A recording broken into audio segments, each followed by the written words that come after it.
就算为你赴汤蹈火。如果我忘了怎么爱你，那一定是我失忆昏迷。如果我有天突然离去，那一定是不想拖累你。如果你忘了回家的路，我愿做星星陪你看顾。如果你孤单夜里无助，化作梦与你朝朝暮暮。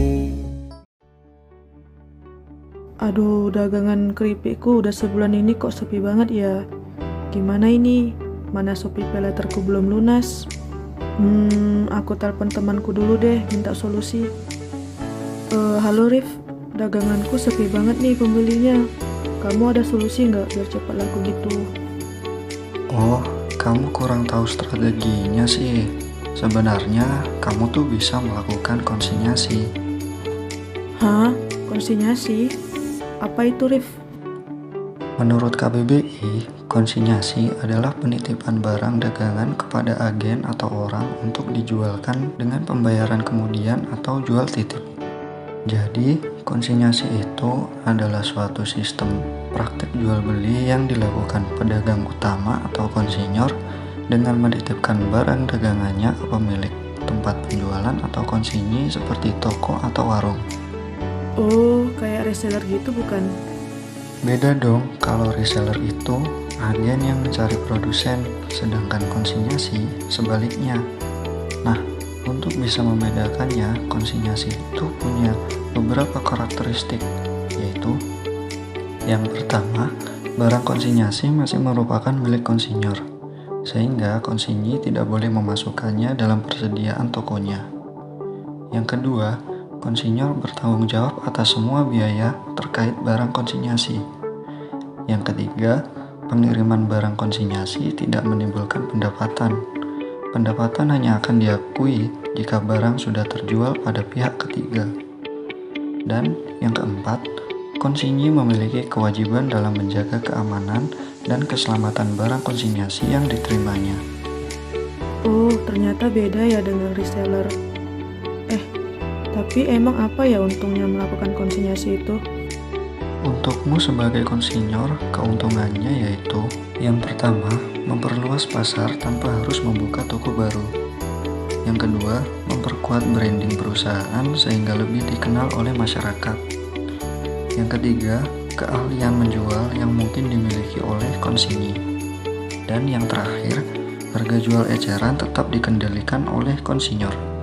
Sedangkan keuntungannya untukku sebagai konsinyi yaitu yang pertama, terbebas dari risiko tidak terjualnya produk. Yang kedua, terhindar dari risiko penyusutan, keusangan, atau fluktuasi produk. Yang ketiga, tidak memerlukan modal yang besar. Dan yang keempat tentu saja mendapatkan komisi.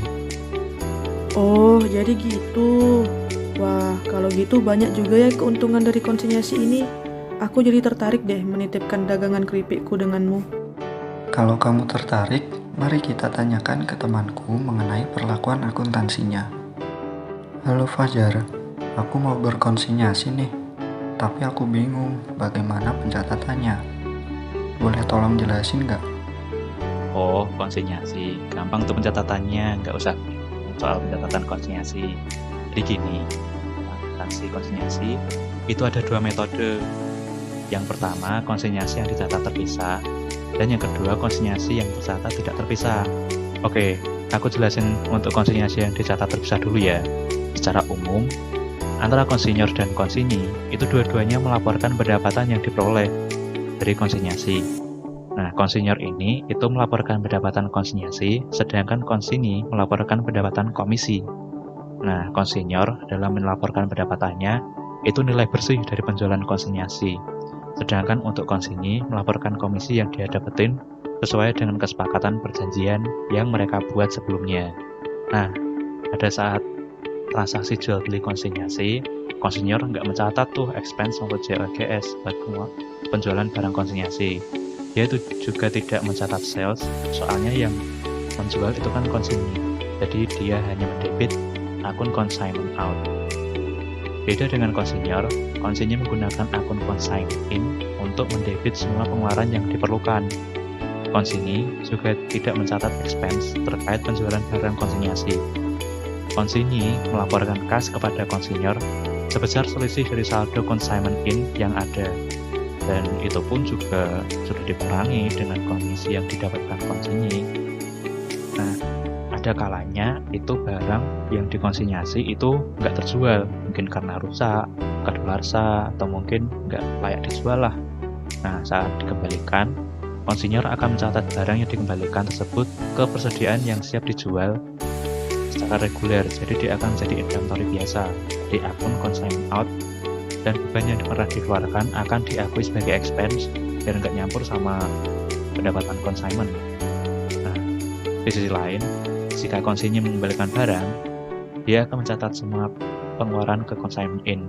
Jadi akun consignment ini itu akun utama bagi konsinyur dalam melakukan transaksi. Nah, biaya yang dikeluarkan konsinyur baru akan diketahui oleh konsinyur saat mempertanggungjawabkan hasil penjualan barang konsinyasi yang diakui sebagai expense.